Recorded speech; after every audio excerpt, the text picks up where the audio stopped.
बोले एकादशी व्रत किसे कहेंगे?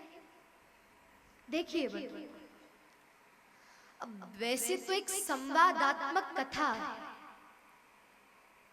कि जब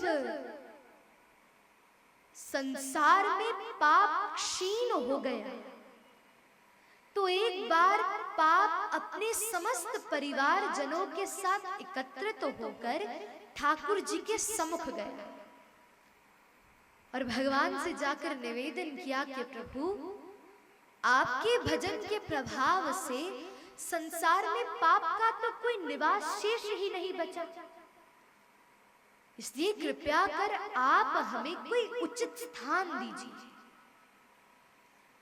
जैसे ही भाव रखा तो ठाकुर जी ने कहा कि एकादशी के दिन तुम अन्न में जाकर निवास करना और उस दिन जो अन्न का पान करेगा उसे पाप का अनुभव होगा।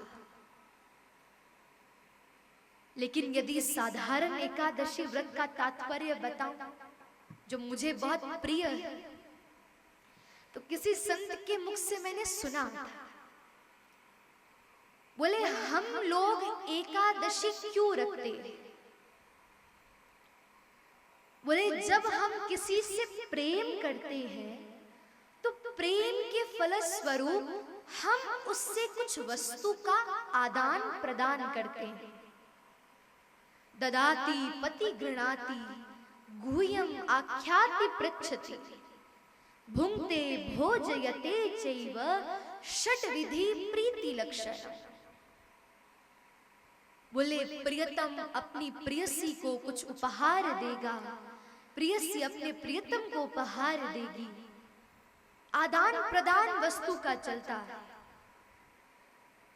बोले ब्रह्मा जी ने जब हमें सृष्टि पर भेजा तो हमारी एक आयु निश्चित करे और हमारी आयु के प्रभाव से हमारा अन्न निश्चित किया। बोले जब एकादशी के दिन हम अन्न का पान नहीं करते तो एक दिन की आयु हमारी और बढ़ जाती है और मानो एकादशी का व्रत रख हम भगवान के प्रति अपने प्रेम को व्यक्त करते हैं। अब संसार में भगवान को तो हम कुछ नहीं दे सकते, सर्वस्व तो ठाकुर जी के द्वारा दिया है, लेकिन उस संत का भाव था कि एक दिन की आयु को भगवान के चरणों में हम समर्पित कर देते हैं, मानो भगवान के प्रति अपने प्रेम को प्रकट करते हैं।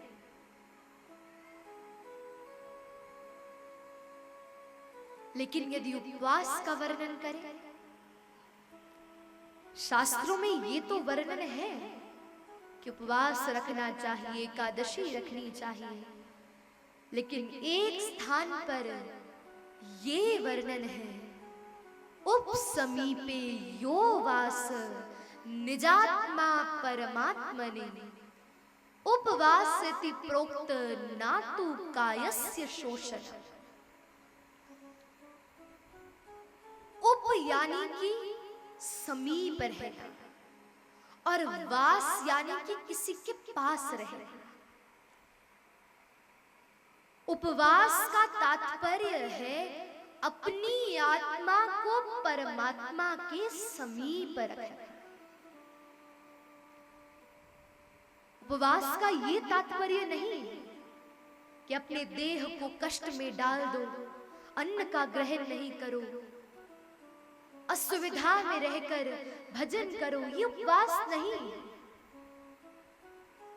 उपवास का तात्पर्य है कि जीवन में एक दिन ऐसा व्रत रखो जिस व्रत से हमारा हृदय भगवान के प्रति और अग्रसर हो। ऐसा व्रत रखो कि आज मैं असत्य भाषण नहीं करूंगा, ऐसा व्रत रखो कि आज नित्य प्रति मैं अपने जीवन का संपूर्ण समय भगवत कथा श्रवण करने में व्यतीत करूंगा।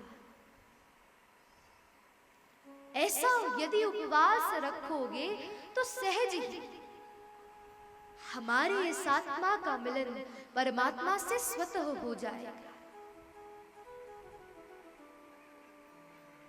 इसलिए एकादशी की महिमा का वर्णन किया